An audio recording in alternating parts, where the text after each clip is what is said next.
went shopping for sugar and I came across this product, Pure Stevia. Now, it's a sugar alternative, which can also be known as a sugar substitute. And sugar substitutes are food additives that presents in the same sweetness, which has a likeness to real sugar, but metabolizes differently to sugar, but most importantly, can occasionally have low to no calories at all. Now, that's a lot of science for a baker who actually doesn't specialize in specialist and specific diet baking. But I was intrigued by this specific stevia product because it promises to measure exactly like caster sugar, which is a 1-to-1 ratio, which means for the same amount of caster sugar or perhaps granulated sugar in a recipe, you can just swap for this alternative sugar and everything should be all right. Now, you know what they say, if it sounds too good to be true, it probably is. But pardon my ignorance, because I am no specialist dietary baker. I just bake regular cakes. In moderation, we should eat. But I just thought occasionally I have had the trouble of people with diabetes contact me for sugar-free cakes. And whilst I have declined providing services for them, I thought it might be interesting to try this sugar substitute in my regular cake recipe or cupcake for this matter, just to see what the results are like. Now, for the record, I have never tried this product. It's not sponsored, by the way, and I know nothing about stevia sugar. In fact, if you're watching this video and you know anything about stevia, leave your thoughts in the description. It would be great to learn something new. But most importantly, I am coming from a place of nothing. I have no reference point. I just want to try this sugar and just see what the results will be if I swap the amount of sugar in my regular cupcake recipe, a recipe I have tried time and again on this channel. I'll leave links to the results in the description box. I've not just done it in long form, I've also done it time and again on lives. We've baked the cakes and the results have been shown live for the audience to see. So this is not something new, but it's a reference point to see whether we are going to derive almost the same result or what it will look like. In my research though, I found out that alternative sugars do have a problem with aftertaste. Now, I don't know anything about that and couldn't confirm any of those results, but I'll be looking to see if this sugar, when used as a replacement for my caster sugar, will yield me the same result, and I'll let you know. So let's get in. So I've got all the ingredients that is needed for the cupcakes. I think we're making a batch of 12 or 18 maximum. We'll see. Before we start though, I'm gonna preheat my oven at 150 degrees C, even though we'll be baking between 140 and the 150 degrees C.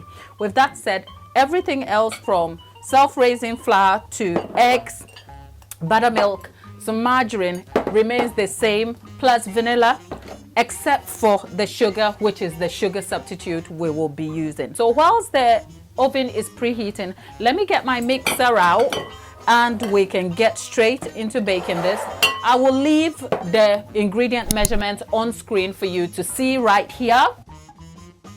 Our mixer is all set up and I'm using my K-beater, and with that we might need a spatula, but otherwise everything else remains the same. So into the mixer I am going to add our sugar alternative and into that our margarine. You want to make sure that your ingredients are exactly at room temperature. As always, pop your margarine in the microwave for a few minutes if it's not at room temperature. Don't take your eyes off it, because you take your eyes off for a moment and you have melted butter, which is definitely not going to be of any use to you. Most importantly, we pour the vanilla here with a lot of love. In my self-raising flour though, I have a pinch of salt. The self-raising flour comes as a mix of self-raising flour and plain flour. I'll put some information in the description box about the reason why I do that, but I've explained that time and again. Normally, I'll cream this between 4 to 6 minutes. For cupcakes, we're looking at about 2 to 4 minutes total. The weather is on my side, so let's go and cream this real quick.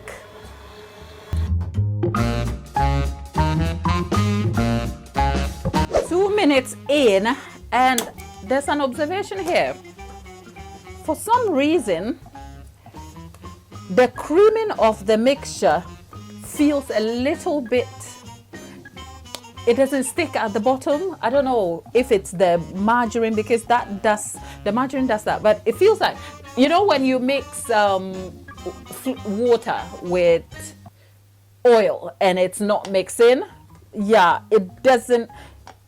I have concerns about the emulsification of this or the homogeneous mix of the butter. And those are just words to say, I am worried about how the butter will mix properly, because the function of sugar in baking is very critical to the structure of a cake.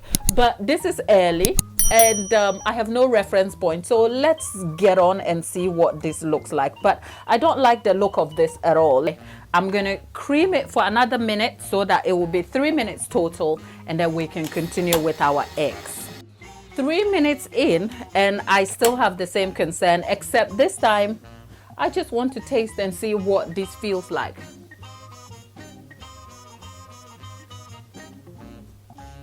Okay, in terms of mouthfeel, there's sweetness like sugar. But when it lands on my tongue, it just feels like I don't have the words, because this is, you're seeing a real raw reaction. So forgive me. Perhaps at the end of the video, I will leave my thoughts in the description box so you can see.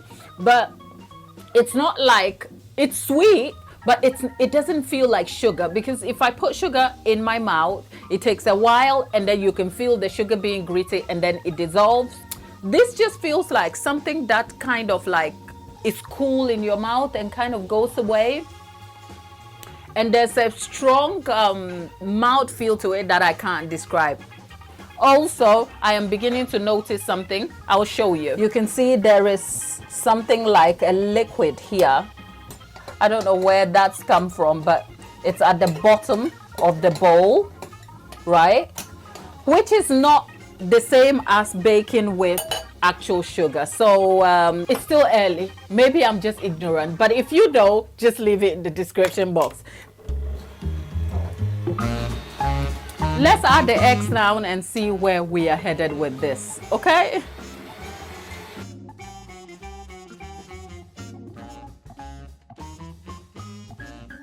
Remember the part where I told you I was worried about the emulsification of the batter? I think my worst fears have come true, because I'm happy. Oh, this looks, nah. Okay, I accept. I'm ignorant to this course. So let's see how this goes, okay?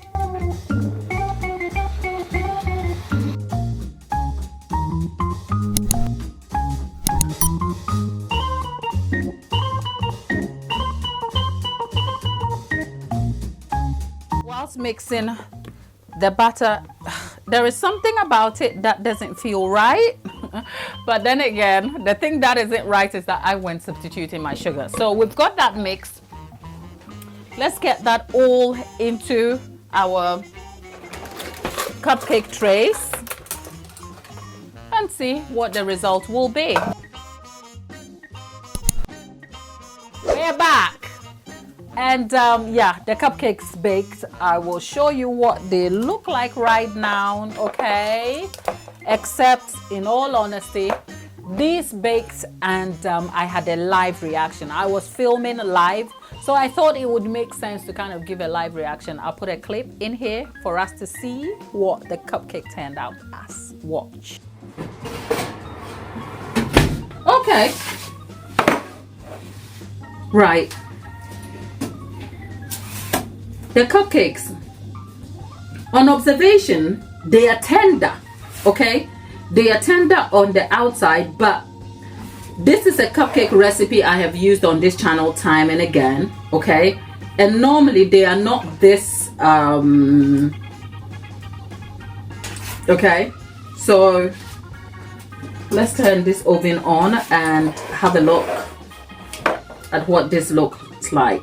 They are not this doughy. So let's try one cupcake and see. First of all, I will link some cupcake videos that you would have seen on the channel, and you'll see. You'll find that when the cupcake comes out and I break into it, it is very light. It's almost falling apart. And over here, it's a bit doughy. It looks like either the batter is over milk mixed, which I didn't over mix. I'll give you some context to that. And it looks very doughy. It is still nice. It tastes nice to eat, but it's not the texture I was expecting. That's a lot to say about the cupcakes. They didn't turn out great because an hour after the bake, they've cooled down completely. There's almost slimy mouthfeel to them when you're chewing. First of all, it's so doughy, it feels like they are sort of too much flour, but it's not too much flour because sugar performs different functions by tenderizing your bake. So the fact that this is not actually real sugar has effect on the quality of the crumb. So I'm not surprised it's turned out like this. Can I just say,